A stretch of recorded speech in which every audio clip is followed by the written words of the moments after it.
Hello, my lovely listeners. I had a very humbling experience of answering some interview questions and practicing on answering some interview questions, and I just realized how much I probably ramble on this podcast, because as for the interview, I thought I could just nail it as I am doing in this podcast. No, not much preparation other than in my mind. I don't have much written other than notes in my mind and things that I think about and remember from conversations, from other podcasts, from my experiences, from talking to my friends and resolving their or trying to help them resolve their issues. And now I'm thinking that actually, because I talk on this podcast usually with passion and with a great involvement and about the subject that I really care about, it's different than the interview. Hopefully I don't ramble on here as much as I do on interview. Although, just last digression, when I listen some of my podcasts, when I listen them back to me, sometimes it's hard because I go into tangents and sometimes it's hard for me to get to the point. Hopefully I am improving and I will be trying to improve. And today I wanted to talk about two things, or maybe three things, that I was thinking and experiencing lately.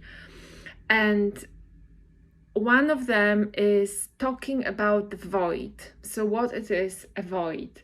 A void is when when is in your life there is no meaning, there is no future, there is no future and meaning in like a transcendent meaning. There is no importance, and that's when the void is created. And everyone probably at some point experienced the void, so the nothingness, and it's pretty scary place to be in, and everyone is trying to avoid the void by doing different things, and it can go very, very well throughout the whole life, because it's so easy, not easy, but it's so easy to, in the void, when you put your love life, your friends, your family, and other things like shopping, your hobbies. I guess that everything apart from that, it's a life experience. Sometimes we do those things to avoid the emptiness, and we put all those things in this area to avoid the fear of nothingness. So we occupy ourselves with all different things and hobbies, and sometimes these are not so good for us, and so to avoid the nothingness. And the nothingness, where this real nothingness comes from, and I'm sorry to say, but I believe that if you believe that there is only this, what is now, here, now, and then once this now is done, there is nothing else. So there is you and this moment. Everyone who has passed away has passed away. Everyone who is not born yet is not born yet. So really, there is you in this very moment. And once you stop existing, that's it. That's all there's going to be. There's just nothingness. It's pretty hard to, I think, it's pretty hard to live like this. For me, would be. And that's why the search for transcendence, the search for things that make sense, that maybe are not kind of being explained enough or understood enough, that's why they are so exciting. And I could see that in the conversations I was listening to. One was about conspiracy theories, another was about mental health, And to me, about conspiracy theories, so one observation was that people get really fired up. So conspiracy theorists, people get really excited talking about this, and people obviously come from the perspective of how other people can think like this. The conspiracy theorists, it's bad, obviously, it's far right. And just everything is just wrong about this. People who are conspiracy theorists are stupid. They don't listen, or they don't research the proper information. They maybe don't have access, or maybe they are too stupid, and they are dangerous. So right as these are the kind of perception of conspiracy theories. And conspiracy theorists in this is a whole packet from functional medicine, so anything else that the mainstream right medicine, to I don't know, cults and everything like that, politics, and just the whole world of everything in the whole world, like the government and stuff like this. So I assume, because I don't kind of go on other way that much, I guess, I don't, so I follow the politics, and I follow the current affairs as much to be informed, right? So I would look at news and things to be informed of what's happening, and also to be aware of what people are mentioning in their conversation. So I don't want to be excluded from the conversation. I operate in different worlds and different groups of people, and I want to more or less know what they are talking about, and I like to have an opinion on this, or even more than I have to. I don't need to have an opinion. So sometimes information is just information. It doesn't have to be. I don't have to be opinionated, and I believe that's an opinion. It's sometimes better stand to not have a specific opinion, but treat it just like that. Treat it as a piece of information. You don't always have to have opinion about this information, but that's what it is important. Is information, is a fair. So this is one thing. So when people are listening to or talk about conspiracy theories, you can see the passion, you can see the engagement, the real engagement, and you can see how difficult the questions become, or how heated people become, right? It's a big, huge subject, but it's a subject that kind of heats everyone up. And why is that? In my opinion, it's because those theories, in some way, somewhere there, apart from everything else, they touch on some sort of transcendence, some sort of things that cannot be explained, some things that you feel maybe, or things that are not fully researched or fully checked. Because they can't, because really they are based on maybe energy, or maybe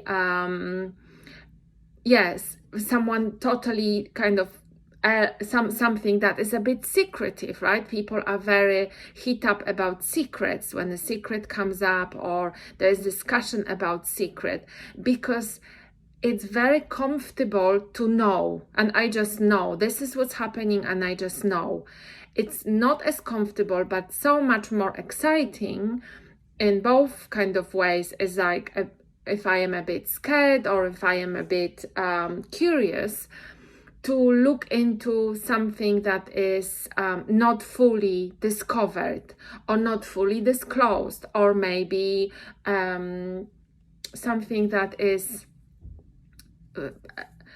that could be a conversation about it, in terms of that is or maybe magical or secretive, and this is the touch of transcendency that some people don't really even have in their lives. They just live very much as, yes, here and now, which also, by the way, is good. I was talking about living here and now and kind of experiencing life fully here and now, and not going into future and past. But this is about something else, and something outside of us, and something that we don't maybe fully understand, and every one of us lives it in their own life and experiences this in their own way, rather, not in their own life, in their own way. So I believe that everyone is in the lookout for this transcendence. It's very hard for some, almost not possible, and that's fine. And they live this life on that level, and they build whatever life around them that is comfortable and is just good for them, and they build those tools, and they are successful in life. They might be 100 more times more successful than myself. The search for transcendence and the avoiding of the void is quite strong also for them, and but it exists. One thing I just wanted to mention is that I was kind of walking and on a sort of like a walk meditation, and I was thinking about the void and what it is, and how would I feel if I was feeling as if there was nothing else. And the nothing elseness means that almost that there is no love beyond, and it just brings up a lot of solitude and being alone, and that's so scary.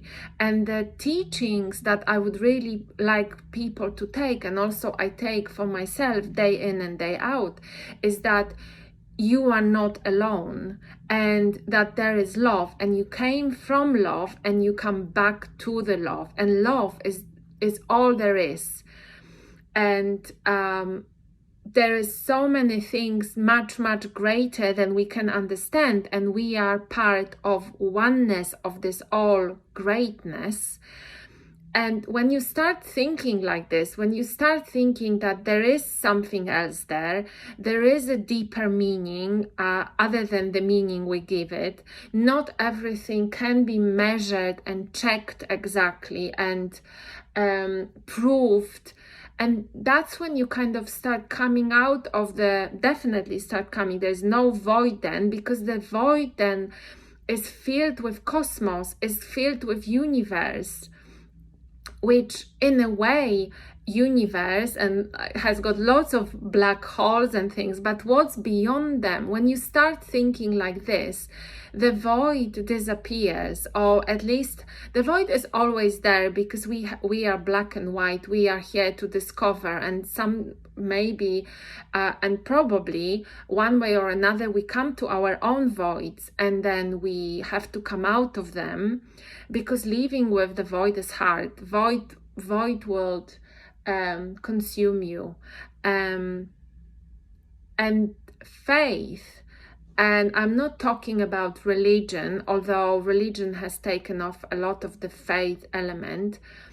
The faith is a very strong part of the kind of coming out of the void, or just realizing that, like black holes, the void might be there, but around it is the universe that is vast, that has never doesn't have a beginning and doesn't have an end, really.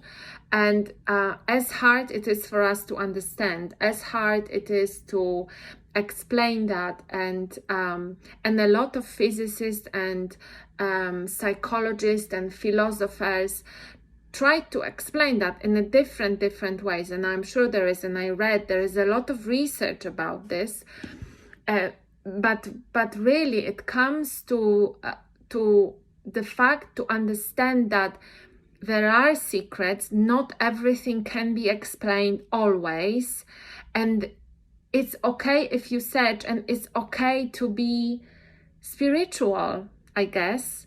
And that brings me to another point, that there was a talk about men and masculinity, and something that kind of to me is a little bit scary, because it was talked about men and how vulnerable they are to depression, and then what comes after the depression, or when you cannot deal with the depression. And kind of solution was, and obviously in that, men look for bonding, they look for somewhere they can belong to, they look for to be understood.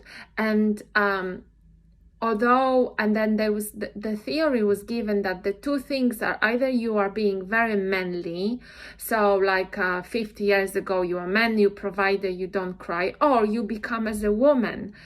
You become, and I don't even know what it means really. I guess, I'm just guessing. It means that you become more soft, kind of, more emotional, yes, in touch with your femininity. So you kind of losing this manless.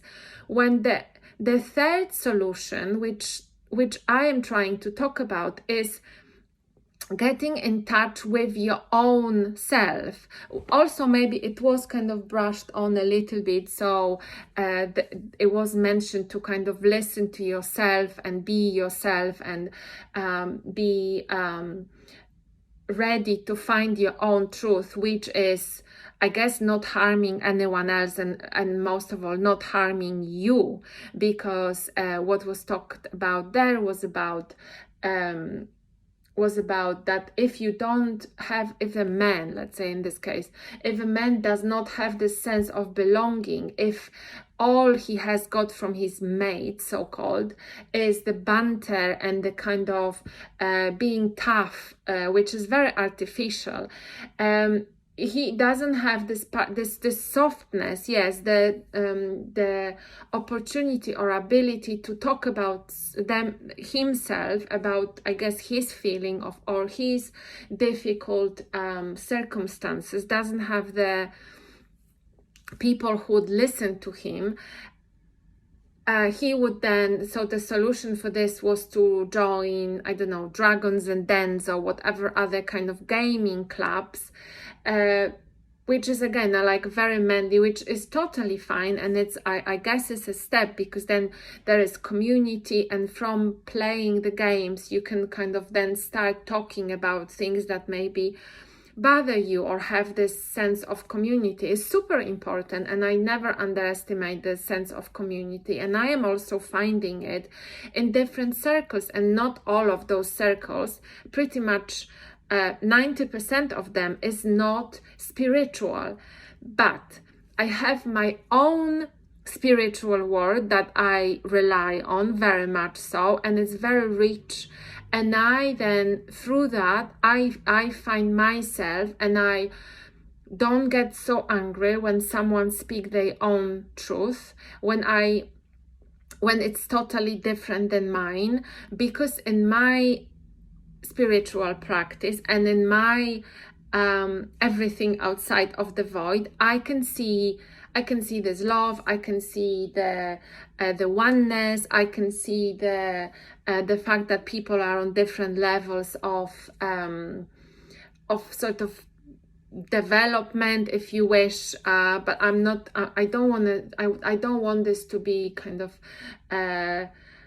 to see as if I think about someone that is lesser. It's just about different levels of perception, and this is what I kind of talk about. This is what I would like to pass on, that it's not a shame to search for your spirituality, for your own transcendence in your own self, to recognize the void maybe in yourself, although it is scary, although it can be very daunting. Almost for me, I kind of made myself thinking that there is nothing else, and then while this meditation, that there was nothing else, that I was just there, here by myself, with nothing else existing other than exactly what I see at this very moment, and the information I have of what's happening at this very moment. And that was a scary place. that was quite scary place of when, if I was to lose all of my beliefs of the of the universe and of the love. And the thing is that these are not only beliefs, so it's not only based on faith, or that's what I've listened to, or that's what other people said, and the belief that comes even from the childhood, that developed from the religious upbringing. But it's also, or even I would say probably 70% of that, 70 or 60 depending on the day, is the feeling. So I not only believe, but I feel it deeply. I feel it with my body, I feel it with my soul. It's just a deep understanding of, it's the same as I don't know, as I feel that it's like an intuition. Is intuition together with emotion, together with feeling connection to that, together with maybe listening to myself, to my body, but also what's outside. There is a very strong also correlation with nature, how nature reacts, or how I react when I am with nature. And it's with astrological bodies, with moon, with the water, how I feel when I am in the ocean. And I can talk about it as from the transcendent level. Obviously, maybe someone who wouldn't be so spiritual, they would use words like, it's calm, I feel relaxed, right? The water is carrying me, I feel clean, and things like this. For me, I would say I just float on there, like in the heaven, like in the ocean, and the water it's just speaking to me that, for example, I have been here many thousands years ago, or couple of thousands years ago, that it is my place. I feel like I'm talking about Greece, for example, and some places on Greek islands where I just felt like I used to have a life there. So this is just one of many things that when I probably say it out loud to my family, they would laugh.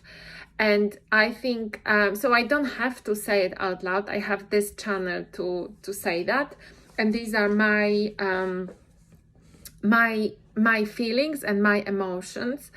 So when I was walking and I was thinking what I would say to those people who are, who are just against everything that is not kind of mainstream and measured and